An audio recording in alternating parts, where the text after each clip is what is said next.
저는 고등학교 시절에 교회를 정말 열심히 다녔습니다. 주일 예배는 물론이고 수련회, 새벽 기도까지 빠지지 않았고 나름대로는 신앙생활을 꽤 진지하게 하고 있다고 생각했죠. 그런데 지금 돌아보면 이상하게도 그때는 왜 내가 믿는지, 성경을 어떻게 읽어야 하는지 같은 질문을 거의 해보지 않았던 것 같습니다. 그냥 다들 하니까 따라하고 익숙한 방식대로만 신앙을 유지했던 거죠.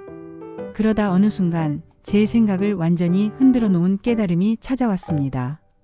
성경을 읽는 태도에 대한 아주 단순하지만 중요한 3가지 관점이었는데 그걸 마음에 새기고 나서부터 성경이 완전히 다르게 보이기 시작했습니다. 오히려 그때부터 생각이 훨씬 자유로워졌고 성경을 읽으면서도 이렇게까지 고민해도 되는구나라는 확신이 들었습니다. 저는 지금도 성경을 읽을 때 이 태도가 가장 중요하다고 생각합니다. 우리가 흔히 성경을 떠올리면 자동으로 이렇게 말하죠. 성경은 하나님의 말씀이다. 맞습니다. 이건 모든 그리스도인들이 기본적으로 믿는 전제입니다. 그래서 성경을 펼치기 전에 기도하는 것이 자연스러운 일입니다. 이 책이 단순한 교과서나 소설이 아니라 하나님의 말씀이라고 믿는다면 당연히 하나님, 이 말씀을 제가 제대로 이해할 수 있도록 도와주세요. 제 생각이 진리에서 벗어나지 않도록 인도해 주세요. 라고 기도하게 됩니다. 어떤 사람들은 이런 기도가 형식처럼 느껴질 수도 있지만 저는 이 태도가 굉장히 중요하다고 생각합니다. 이 책을 어떤 책으로 대하느냐가 우리의 읽는 자세를 완전히 바꿔놓기 때문입니다. 그런데 동시에 우리가 꼭 붙잡아야 할 또 하나의 사실이 있습니다. 성경은 하나님의 말씀이면서도 분명히 사람이 쓴 글이라는 점입니다. 성경은 하늘에서 갑자기 뚝 떨어진 책이 아닙니다.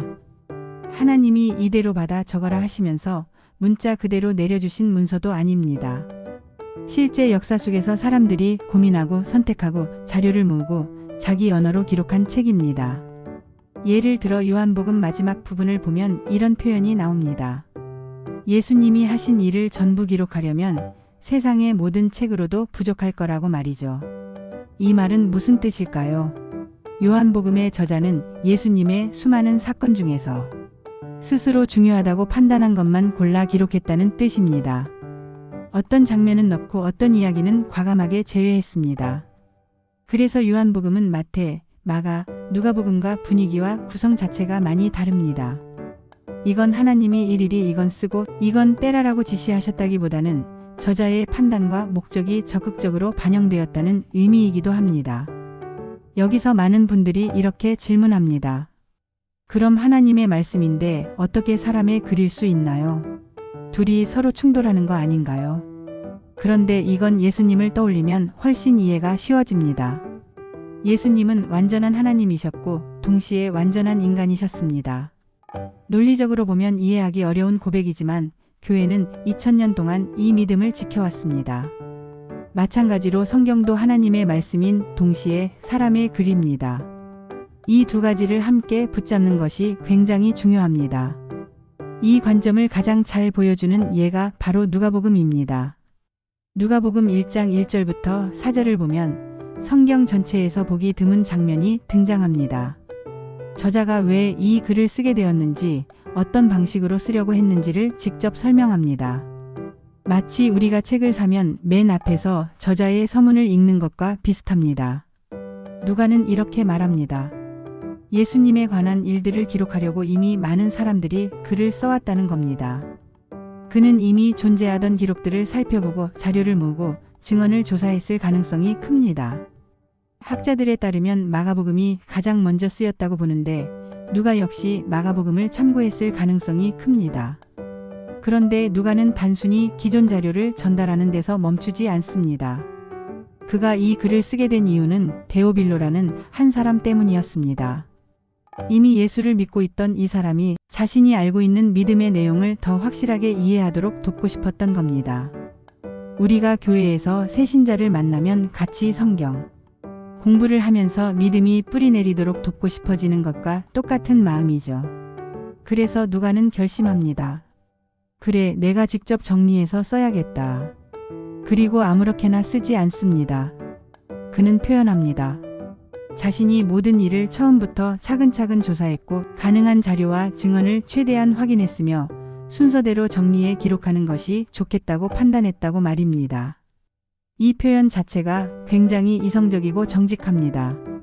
막연히 영적인 감동만으로 쓴 것이 아니라 치밀하게 고민하고 연구했다는 뜻입니다. 그래서 누가복음을 보면 예수님의 탄생 이전 이야기까지 아주 자세히 등장합니다.